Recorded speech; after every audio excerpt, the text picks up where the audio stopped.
പുനർനിർമ്മിച്ച കുളം കൂടുതൽ ജനകീയമായതിന്റെ ആഹ്ലാദത്തിലാണ് കോഴിക്കോട് പെരുവയൽ പഞ്ചായത്ത് നാട്ടുകാരും.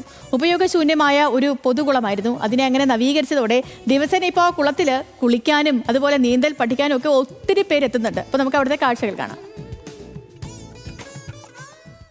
കാലങ്ങളായി ഉപയോഗശൂന്യമായ കുളം പുനർനിർമ്മിച്ചത് പെരുവയലിലെ കുട്ടികൾ ഉൾപ്പെടെയുള്ളവർക്ക് നീന്തൽ പഠിക്കാനും കുളിക്കുന്നതിനും വേണ്ടിയാണ്.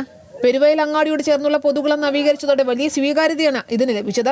കുളത്തിലെത്തുന്നവരുടെ തിരക്ക് നിയന്ത്രിക്കാൻ പോലീസ് എത്തേണ്ട സ്ഥിതിയാണ്. പെരുവയൽ പഞ്ചായത്തിലെയും നമ്മുടെ ഈ കുളം നിൽക്കുന്ന പ്രദേശത്തെയും കുട്ടികൾക്കും മുതിർന്നവർക്കും വളരെ രസകരമായ രീതിയിൽ നീന്തൽ പഠിക്കുവാനും അതുപോലെ തന്നെ കുളിച്ചു പോകുവാനുള്ള സൗകര്യം ഒരുക്കുക എന്നായിരുന്നു.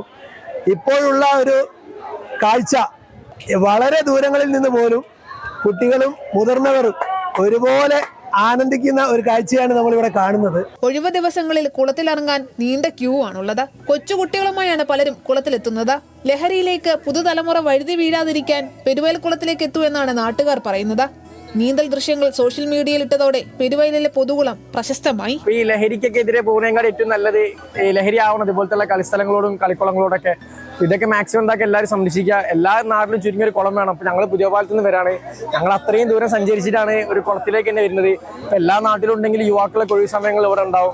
പ്രദേശവാസികളുടെ ആവശ്യത്തിന് നിർമ്മിച്ചതാണെങ്കിലും പെരുവയലിലെ പൊതുകുളം ഇപ്പോൾ വൈബായി. ഇപ്പോൾ നാട്ടുകാർക്ക് കുളിക്കണമെങ്കിൽ പുതിയൊരു കുളം നിർമ്മിക്കേണ്ട സ്ഥിതിയാണ്. ന്യൂസ് മലയാളം, കോഴിക്കോട്.